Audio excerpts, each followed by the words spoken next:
Ouais, en fait, l'objectif toujours est de trouver des façons d'acquérir des clients le plus, je dirais pas le plus cheap possible, là, mais le plus efficace possible. Et ça reste tout autant ciblé dans le fond. La grosse problématique souvent quand on veut acquérir cheap, comme on dit, c'est que ça va être un peu plus large que notre audience. Donc, il fallait trouver une solution un peu qui sort un peu du traditionnel dans le fond, où on pouvait engager beaucoup des gens qui étaient reliés à notre brand, à notre niche. Et c'est là où je suis tombé, en fait, sur le modèle de quiz, dans le fond. Euh, pour vous rappeler, moi, j'ai fait beaucoup de lead generation, dans le fond, pour des compagnies d'assurance dans le passé. Donc, j'étais très familier avec le modèle.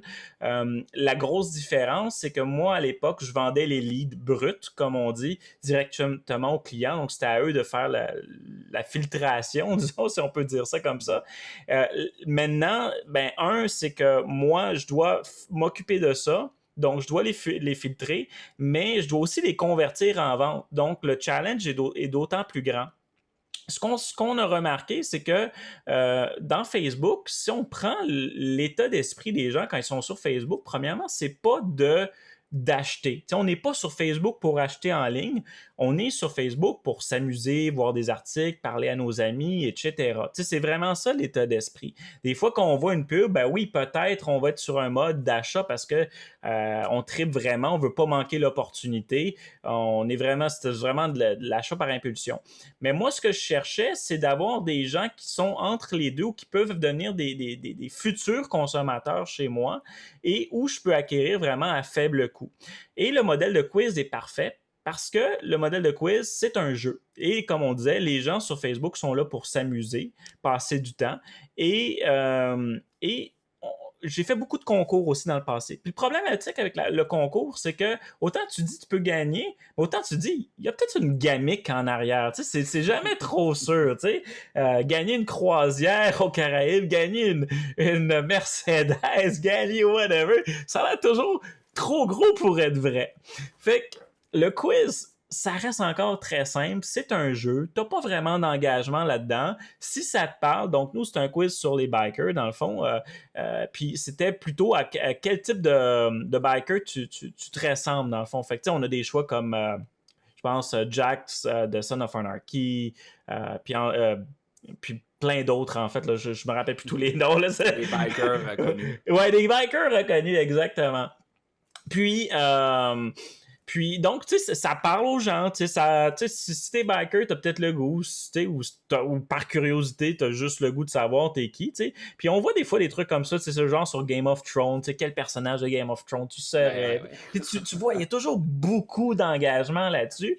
Fait que c'était un peu l'idée, en fait, de ce côté-là. Fait qu'on a mis ça en place, on a fait plusieurs tests. Évidemment, on drive toute la publicité sur Facebook.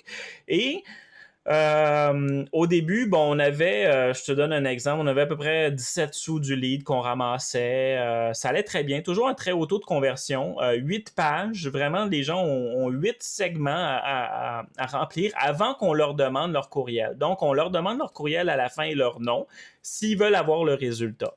Donc, c'est vraiment comme ça qu'on les a. Et puis, c'est ça, on a à peu près 30% de conversion sur ce quiz-là. On payait 17 cents le lead au début, si je me rappelle bien, quelque chose comme ça. Au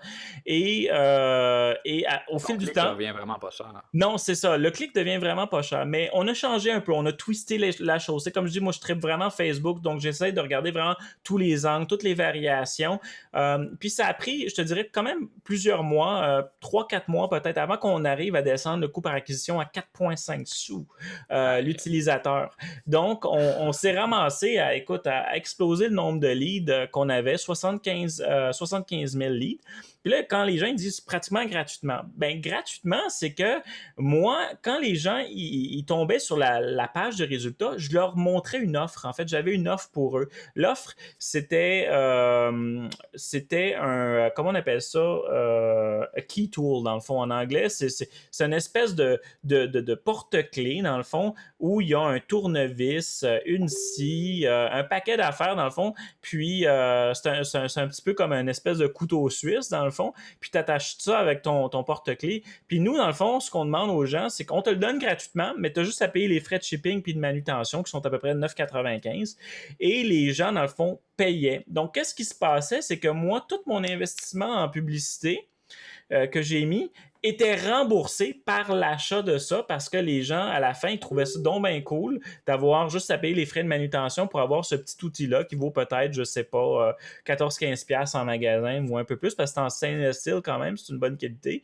Alors, dans le fond, c'est un peu comme ça qu'on est rentré dans nos frais, que ça nous a rien coûté et qu'on a pu augmenter notre base de données C'est quoi, de les gens, ils courriel. achetaient d'autres choses en plus?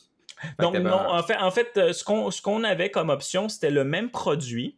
Donc, et en upsell, ils pouvaient en acheter, si je me rappelle bien, 3 autres en plus pour un montant extra. OK. Et s'ils ne voulaient pas, ben là, on leur donnait une autre offre. On a essayé plein d'offres, donc tu sais, si les gens vont voir la vidéo, ils vont voir que dans cette vidéo-là, on faisait une promo avec une ceinture, avec un couteau dans la ceinture, un couteau qu'on s'entend qui est quand même légal, là. La lame est plus petite que la main, etc. Donc, c'est pas supposé de choquer. Je sais qu'il y a certains États, puis on a eu la réflexion, certains États aux États-Unis que ça marche pas, etc. Mais si tu suis les bons États, il n'y a pas de problème. On l'a testé. Puis ça, c'est un exemple. Donc, le produit avait une valeur plus élevée, ça a moins marché. L'espèce de couteau suisse, lui, ça a plus marché, ça a plus marché. Donc, on essaye beaucoup de produits. Puis là, on va relancer une autre campagne prochainement où on va essayer encore un nouveau produit pour voir si on peut pas faire, en fait, beaucoup plus d'argent que juste, dans le fond, rembourser nos frais avec cette technique-là, dans le fond. Tu sais. Que ta campagne fasse pas juste générer des leads, mais qu'elle génère aussi un profit avec ça. Oui, exactement. Donc, l'idéal, c'est de breaker even ou faire un petit peu d'argent en mode acquisition de leads, mais aussi par la suite, ces leads-là, bien évidemment, on a une séquence courriel qui va les amener dans un mode d'endoctrinement, dans le fond, qui va faire en sorte que les gens vont connaître la marque, ils vont savoir qu'est-ce qu'on fait, puis ça va peut-être leur donner assez le goût de dire, écoute, on va peut-être acheter une bague, on va peut-être acheter un portefeuille, Gothrider, on va peut-être acheter un t-shirt, etc. Donc, c'est un petit peu ça, en fait, l'idée d'amener de l'eau au moulin, mais pas seulement toujours en poussant un produit directement ou en poussant juste un truc de marque, mais en ayant quelque chose d'amusant en arrière aussi de l'autre côté, là, tu sais. C'est un peu Ça, ça. c'est ça. Je pense que ta séquence de courriel, est-ce que tu connais ton taux de conversion? Est-ce que c'est quoi ton revenu par lead qui rentre dans cette séquence-là? Donc, en fait dans cette séquence-là précise, on avait 3% de conversion. Bon. Qui est bon, mais à mon sens, qui n'est pas très bon parce que on a fait beaucoup d'autres campagnes qui sont des campagnes du même type, qui sont qu'on appelle free plus shipping, dans le fond, où l'item est gratuit, où les gens ont juste à payer frais et manutention. Puis en général, on faisait à peu près le double en conversion. Donc, pour moi, c'est un indicateur que c'est bon, mais il y a de la place pour amélioration. Donc, peut-être encore, faut travailler le produit. Tu sais, c'est pour ça qu'on a fait beaucoup de tests de produits. Je sais que si j'arrive à 7% de conversion, écoute, là, c'est encore plus fun parce que la seule chose que j'ai à faire, c'est juste driver du trafic.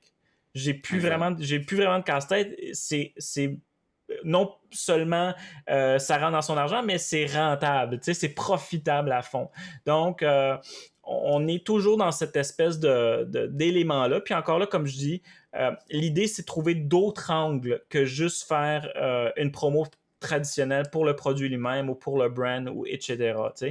Et il y a plein de façons de générer un coût de trafic beaucoup moins cher, puis d'aller chercher de l'acquisition de clientèle par la bande beaucoup moins cher que juste vendre un produit directement qui va te coûter des fois. Nous, notre coût d'acquisition moyen en ce moment est à 15$ environ. Pour un produit direct. Évidemment, ça varie dépendant de la moyenne du panier d'achat, mais je te dirais que ça, une fois que tu as acquis le client, donc par exemple, je l'ai payé 4,5 cents, ben après ça, c'est juste ma séquence courriel qui doit faire la job, là. J'ai plus besoin de faire d'autres nouvelles acquisitions de l'autre côté. Il faut juste que j'endoctrine correctement ces gens-là